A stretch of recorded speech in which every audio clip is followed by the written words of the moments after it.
Olá, Chocomores! Estamos aqui para mais um episódio de Mulher para Mulher Thaís, a segunda edição Doce Outubro Rosa. Hoje eu vou conversar com a Franciane Madeira, ela que é docente em terapia transgeracional e psicogenealogia. Ó, quase que não saiu aqui. É difícil assim, mas a gente daqui a pouco flui. Fran, muito obrigada pelo teu sim, por aceitar o convite. Fala um pouquinho para nós. Para quem não sabe o que é a psicogenealogia, trata aí da árvore genealógica em relação ao câncer. Primeiramente, agradecer esse convite, ainda mais nesse projeto tão especial que traz tanto sentido e que pode contribuir ainda mais com a nossa jornada e com todos os eventos que nos acontecem, né? Dar um significado para isso. Eu acho que isso é o maior ganho de qualquer ação, qualquer movimento que a gente venha fazer. Obrigada pelo convite, pela oportunidade.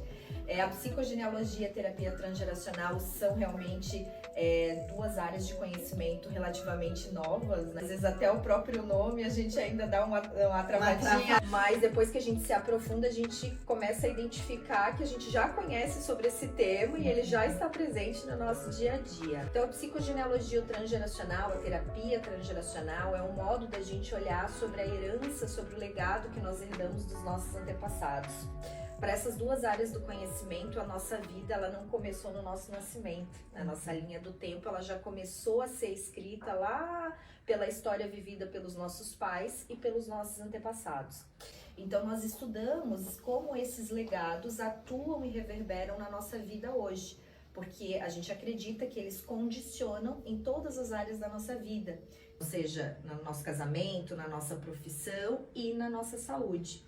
Então, quando a gente vai olhar diante de uma perspectiva mais integrativa, mais sistêmica para as enfermidades, a gente vai olhar como esses legados podem atuar e podem trazer um sentido. Que quando a gente recebe um diagnóstico, a gente vai muito se questionar o porquê isso está me acontecendo. Então, ampliar a nossa consciência sobre isso nos ajuda a trazer um entendimento, um significado e ajuda também a gente a lidar da melhor forma para esse caminho de cura. E olhar além do modo de vida, porque às vezes a gente olha só aqui, né, pro superficial, mas o que eu como, a maneira como eu me comporto de saúde física, atividade, enfim, e tem coisas que estão mais profundas, né? Exatamente. Então, quando a gente olha um diagnóstico, né, o câncer não tem uma única razão, um único motivo, né? Ele é algo multifatorial, tem muitas origens. A gente ainda não sabe qual é a verdadeira causa, né, desse diagnóstico. Então, entender essa enfermidade com um olhar que possa trazer um entendimento mais integrativo em todas as nossas nuances como seres humanos, né? Não somos só corpo, somos mente, somos alma, somos energia. Entender que há áreas do conhecimento que contribuem para que a gente possa trazer uma clareza maior, geram ainda mais ajuda para que a gente possa lidar com isso, né? E recentemente a gente teve aí um boom com a série Uma Nova Mulher. Sim. Que trouxe esse olhar, que trouxe bastante conteúdo, né? Eu acompanhei teu Instagram. Lá nós temos uma personagem que traz a narrativa do câncer. Eu até te mandei um áudio ontem e não consegui lembrar qual é o termo que quando ela se apresenta pro terapeuta integrativo, ele faz a pergunta para ela se ela aprendeu algo? Não me recordo. Eu não me recordo. E ela diz, não, né? Ela, no primeiro momento ela se fecha e tal. Contém spoiler aqui. Quem ainda não assistiu, gente, assista, porque é um divisor de águas. É verdade. Ficou de uma maneira muito didática, muito clara, esse assunto. E eu queria que você trouxesse um pouco dessa vivência, né? Tá, recebi, o que eu posso aprender com isso, para onde olhar? Eu acredito que o primeiro passo é a aceitação, né? Porque quando a gente recebe, quando é recebido um diagnóstico dessa magnitude, né? O efeito, o impacto disso, ele é muito forte. E o primeiro movimento que a gente talvez até herde para lidar com as questões que nos acontecem é lute contra, né? Então, lute contra a doença. E eu acredito que o movimento que a gente vai ter um ganho maior nesse processo é a aceitação e o acolhimento disso. tudo que nos acontece existe um sentido. Por mais absurdo que isso pareça, nossa, às vezes eu tenho um diagnóstico que me dá a minha vida, inclusive por questão de um tempo, né? Como a gente sabe que existe diagnósticos que a cura física não é possível. Então, que tipo de ganho eu posso ter e ampliar um pouco mais o meu entendimento sobre isso? E eu acho que é essa a proposta de você alcançar uma maior consciência sobre aquilo que te acontece e a busca pelo sentido. Porque muitas vezes, novamente, a cura física não é possível, mas há outros ganhos que a gente pode ter. E eu acho que foi isso que a série mostrou, né? Qual é o sentido de nós acolhermos essa enfermidade, o para que ela está nos acontecendo. Tem uma frase do Viktor Frankl que eu dei uma ressignificada, que ele diz assim: quem encontrou um porquê enfrenta qualquer como. E eu digo, quem encontrou um para que enfrenta qualquer porquê. Porque quando a gente fica só se questionando por que isso me aconteceu, por que comigo, o que eu fiz para merecer isso, nós nos colocamos muitas vezes numa posição que nos dificulta aceitar esse diagnóstico e como que a gente vai lidar com ele. E nos colocarmos diante do para que, isso nos coloca no movimento ativo, né? De o que eu posso aprender. E daí eu posso fazer algo, né? Exato. E a série mostrou que o primeiro movimento dela foi olhar para essa enfermidade, acolher e trazer esse para quê para dentro da vida dela. O caminho dela, junto com essa enfermidade, com esse diagnóstico, tornasse uma possibilidade diferenciada. A visão sistêmica, a visão integrativa, ela vem para complementar o tratamento tradicional.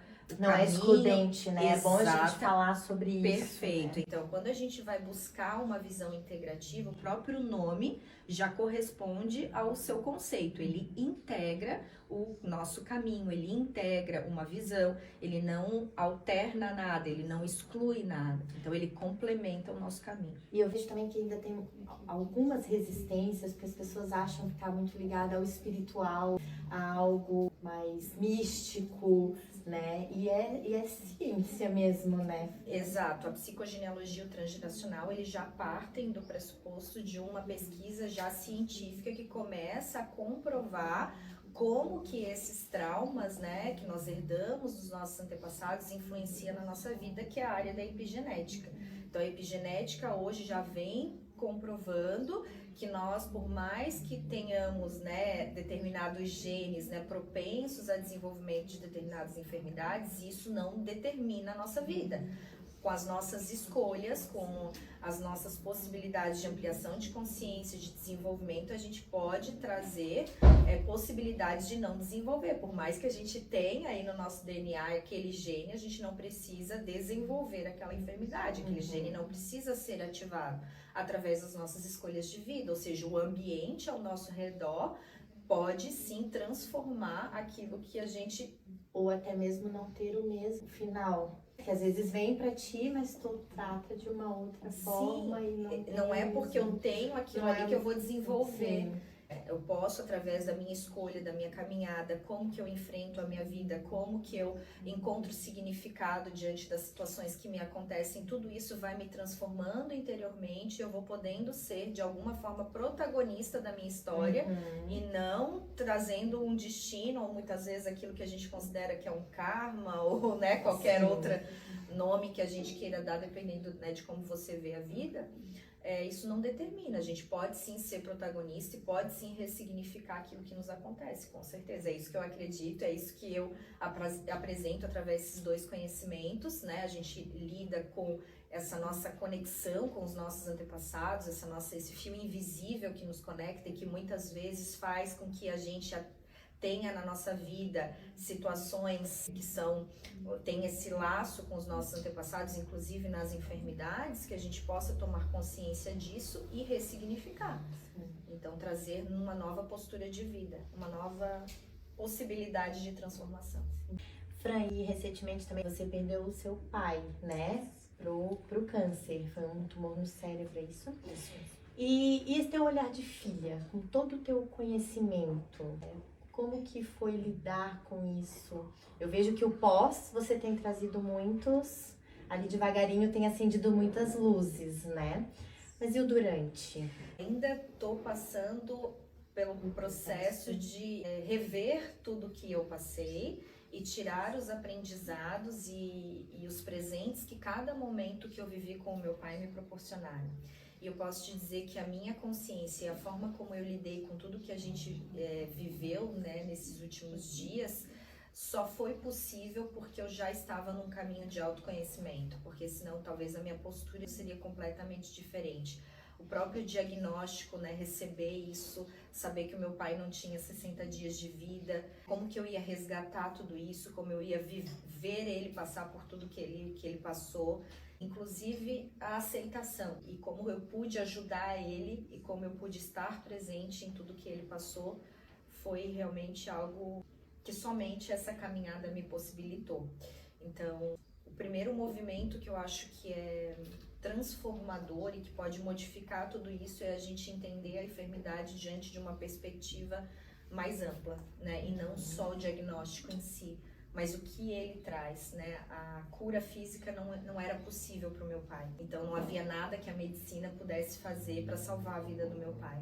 Eu, a minha irmã, o meu irmão, então a gente como filho proporcionou para ele um final de vida totalmente diferente e ressignificado, né? A gente trouxe uma abordagem espiritual, os cuidados paliativos, então a aproximação desse conhecimento. Se eu não estivesse na jornada, eu nem saberia o que é cuidados paliativos. Eu conheci esse assunto através da Ana Cláudia Quintana Arantes. No livro Fica a Dica, inclusive, né? No livro A Morte é o Dia que Vale a Pena Viver. E foi minimizar o máximo sofrimento e proporcionar naquilo que fosse possível uma qualidade e um bem-estar nesses últimos dias. Então a gente levou ele para ver os amigos, a gente proporcionou para ele aqueles últimos desejos, né? E fomos vivendo um dia depois do outro. E eu me lembro que a última conversa que eu tive com ele, que foi exatamente 7 dias antes do falecimento dele, a gente falou sobre como seria, né? O que é a morte, qual é o sentido, o que acontece depois. E eu lembro que ele me olhava assim bem sério.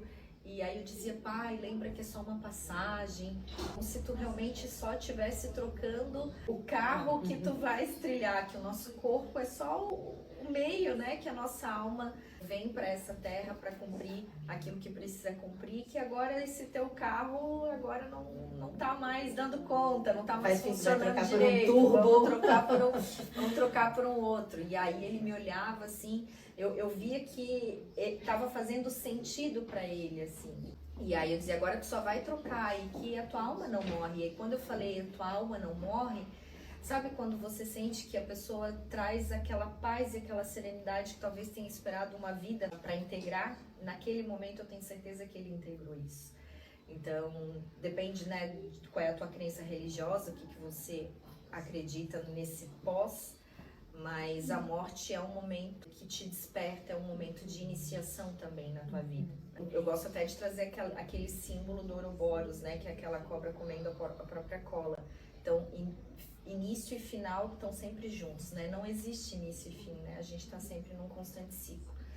Então, essa consciência, esse caminho que eu fui trilhando ao longo desse tempo foi o que me deu sustentação para poder lidar com o câncer do meu pai. Eu pude aceitar, eu não me revoltei, não fiquei questionando o porquê que isso aconteceu com ele. Eu não sei se sabe, mas ele tinha acabado de se recuperar do Covid, né? Ele teve Covid o ano passado, ele ficou 40 dias internado, foi para UTI. Peguei o meu pai na porta da UTI, eu tinha certeza que ele não ia voltar. E ele voltou. Então a gente voltou, ele não se alimentava, ele não falava, ele não andava, ele teve que reaprender tudo de novo.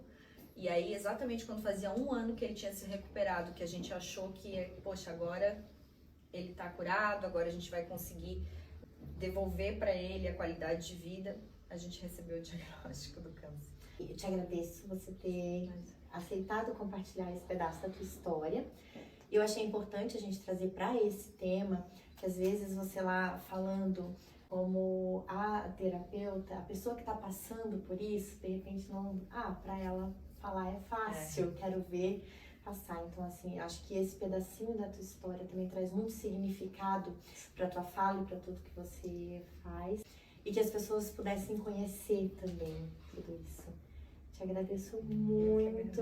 Essa pequena lembrança, né? Que é o kit que faz parte da nossa campanha, que as pessoas podem adquirir e contribuir. Aqui nós temos um texto escrito pela Chay Kagami que fala